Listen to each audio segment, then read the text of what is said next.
Okay, so this is the new Samsung Neo? This is the Gear 2 Neo. Gear 2 Neo. I'm just going to show you a quick comparison to last year's Gear product. Okay. So you can see the screen size is about the same, right, but it's significantly thinner, right, and it's significantly lighter right, as well. Right. We've added the addition of a home button here. Oh, right. And you can also see that the speaker, which was on the strap, has gone, and the camera, which is on the strap, has also gone. Right. So the Gear 2 features a camera, the Gear 2 Neo features just the infrared blaster for use as a universal TV remote. Oh, right, okay. So you can control your TVs and switch off TVs that you don't own. Absolutely, yeah. Switch off your neighbour's TVs and so on. Great. Very useful for that. So we've introduced a home button as well. We've got a lot of feedback from our customers, and they really like having a physical home button on a device. So wherever you are on the device, wherever you find yourself on the menu, you can just hit that home button.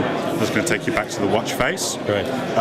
So as opposed to the original, which is where you swiped. You swiped down the screen, absolutely. Okay. But occasionally you'd have to swipe a couple of times to get all the way back to the menu. Okay. People like to have a physical button. Yeah. Another thing you'll hopefully notice as well is that now that we've taken all of those bits and pieces off the strap, it means that with all the new Gear products, so the Gear Neo, the Gear 2, and the Gear Fit, all of them have replaceable straps. Right. So the little pins pop out here and here. We have a wide selection of straps that will be available on launch from April the 11th. So at launch there'll be colour selections available, but later on other designers getting involved, so the likes of Moschino, Nicholas Kirkwood, and Louis Vuitton have started designing straps for these products as well. Yeah, I want to pay £1,000 for a strap. Oh, they're not that bad. I really do. They're not that bad. Well, okay. But one thing you'll notice that's new on the back of the device is, on the back here, you can just see there's a heart rate monitor. It's kind of hard to see. It's just this little part here. Oh, right. Essentially, that will shine a light into your blood and then sense what comes back, and using a very clever algorithm, can actually calculate your heart rate, which is a physical feature of the device. So you see there the heart rate monitor. All we'd have to do once it's set up is just click start. I can show you very quickly. I've got on my wrist. Oh my God, you're dead. No, you're a zombie. It's quite clear. But it's not. Ah, there you 93. Go. So I think it's the excitement of being recorded. Absolutely. But yeah, absolutely. So that goes with the I assume it's still got the pedometer in it from. Indeed, it has, but the pedometer has been slightly improved as well. So it's almost a little fit unit in itself, really, isn't it? It is to a certain extent, but it really is more of a companion device. So this device will work with 22 leading Samsung Galaxy smartphones, which will all have the S Health application available to them. And the S Health application is what will take all of this data, and you can set yourself targets and goals and things like that. It's a key features of the product. So you see this one actually is set up for sleep tracking as well.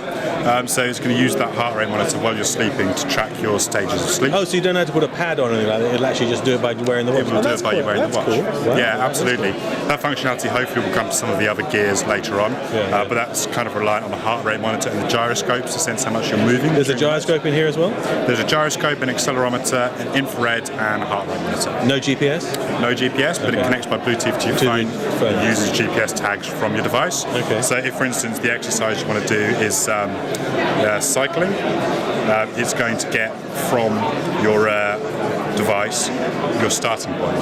Because traditionally, you find with wearables, it's very difficult to track cycling specifically as a sport because you're moving quite quickly, but you're physically not moving in the way you do when you run and walk. It's the jarring of hitting the pavement that triggers a pedometer, which is why pedometers are sort of very straightforward and why almost all wearable products have them. But you'll find the vast majority of wearable products can't really understand cycling as a sport because it needs location. So a couple of the other brands that have GPS integrated will support cycling as an exercise, but on the whole, it's quite an uncommon thing. But so how do you do it on this then? How do you recognise cycling as a... So what it does when you start, it contacts your phone, asks for its GPS position, and when you finish, does the same. It calculates what you've got. You are moving too fast to be running and too slow to be in a car. Absolutely, absolutely. Intelligent little lighter. Brilliant. That in a nutshell. So, one really, we mentioned already the infrared, so let's have a quick look through and check there's no other really important stuff. So you got your heart rate monitor we've mentioned. How long does the battery last? So on the original Galaxy Gear, we were looking at this product here, 25 hours. Right. On the Gear Neo, 3 to 4 days. 3 to 4 days. Is it using Bluetooth low energy? It is. Bluetooth 4.0's low energy functionality to allow it to be connected for that entire time. And the same with the Gear 2? Yep, all three. They're exactly the same apart from the camera. Very much so. Okay. Very much so. All right. What else? And lighter and thinner, we can see. Yeah, lighter, thinner, replaceable straps, without that camera functionality. One of the issues with the original Galaxy Gear is that not everybody wanted the camera function.